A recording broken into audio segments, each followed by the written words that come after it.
Alright, what's going on everybody? Wes from Ratchet Wrenches is back, and you've made it to part 3. We did not fuck this header installation up, so everything went pretty smoothly, relatively speaking. If you guys have not seen part 1 and 2, we'll link them in the cards up here and then in the description as well, so definitely check those out too.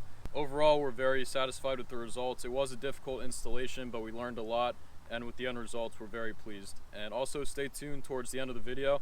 I'll explain how, unfortunately, I had to spend an additional $1,000 through this installation, but stay tuned for that, and we'll get into it. Alright, so probably for most of you, the moment you all been waiting for, how the headers actually sound on the Mustang, the long tubes. So we will give you a quick back end exhaust clip, and then we'll come to the engine bay and just show you around a little bit.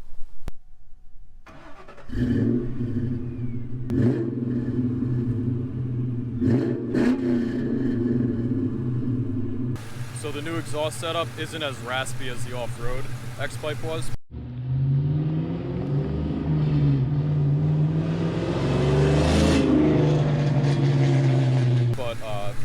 Since the cats are on there now, but the long tubes definitely increase a lot of airflow since they're all single ported out of the engine, and it's more of a deep throaty sound, so I personally like it. I might cut the mufflers off eventually to make it a little more loud since it is more toned down, but as you can see, driver's side's very easy to see the headers. Definitely nice feeling look. So one thing I noticed right off the bat on startups, the long tubes, they're obviously much bigger than the stock manifolds, but when you start the car and you push the clutch into the floor, you can feel every little bit of vibration. It vibrates up through your leg. It's actually pretty crazy, but it feels like a true muscle car, and it's got a really deep throaty sound, and you feel everything. Unfortunately, some of the plastic vibrates, but I'm going to fix that. But overall, it just feels a lot more tough, and I personally love that. Another thing I noticed right off the bat once we drove it was the low end torque. It really bumped up the low end torque. So first gear was already torquey, but now you really feel it. Second gear, when you shift from first to second,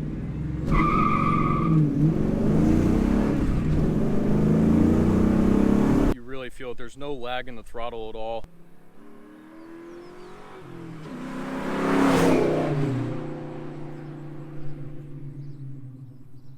With the long tubes paired with now the cold air intake and that very large 78mm BBK throttle body, you really feel all the airflow truly come together. And with the tune I just installed as well, it all pairs very well. So the low end torque even goes up to third gear. You can really feel it increase. The higher end torque, not so much, but I will be doing cams on this car eventually, hopefully within the next month or two this summer. So definitely stay tuned for that, and that's going to increase the higher end torque. This car is really going to be woken up.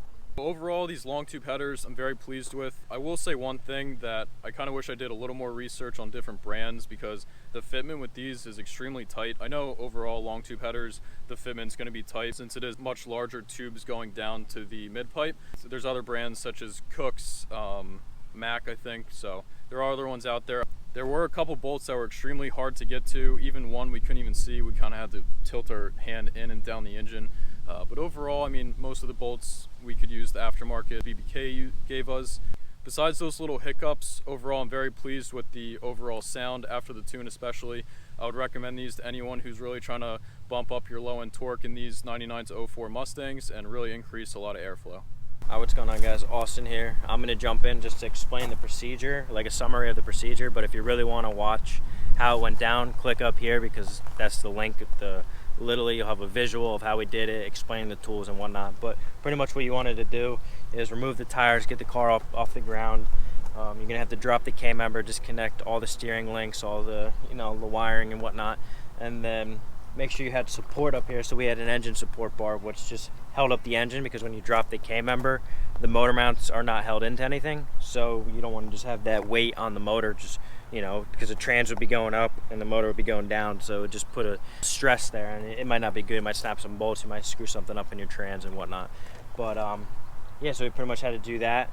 Once we had it up, support it and whatnot, we had to remove the manifolds, all the gaskets, clean up the surface, and then we put the new ones on, which I'm making it sound easy. None of this was actually really easy, a lot more complex than it sounds. But we put the new ones in, the new gaskets, bolted up the K-member, put the wheels on, started it up, and let it rip, tater chip.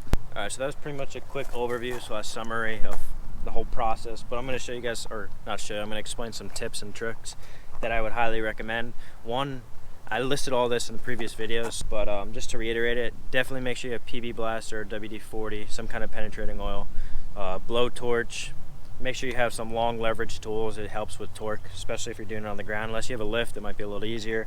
A lot of the tough parts were the K-member bolts. They were all rusted up.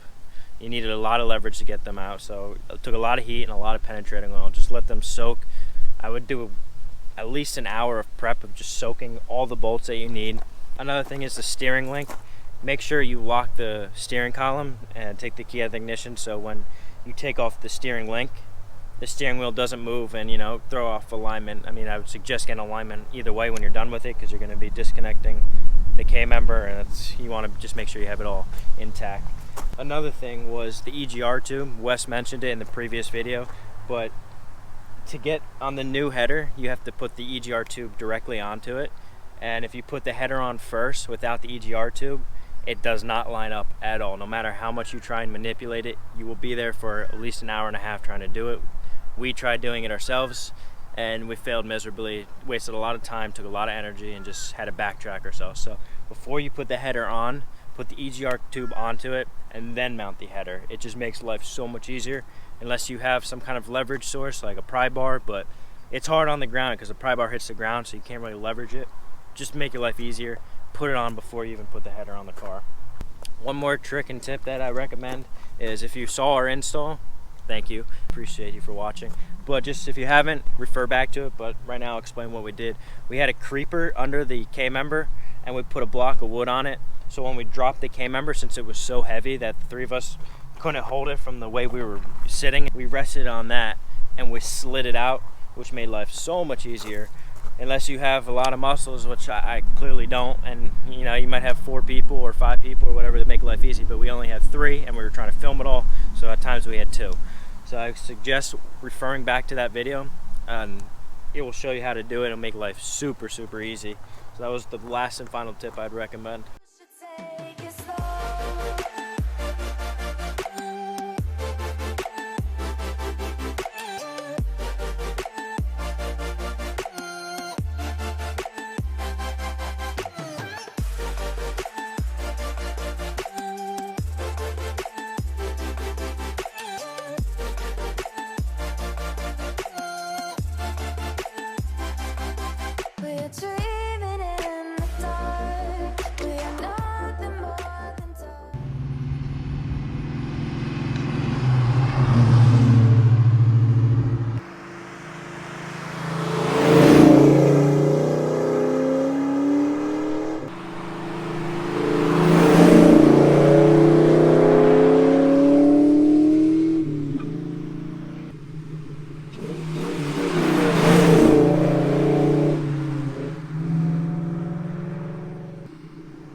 Damn, that sounds mean, but I have to interrupt this.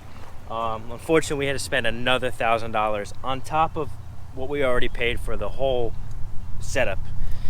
You know, while we had the K-member off, we wanted to do the tie rods and the lower ball joint bushings, because the lower ball joints, he was complaining he had some steering wheel issues and a lot of vibration, so we looked at lower ball joints and they were shot.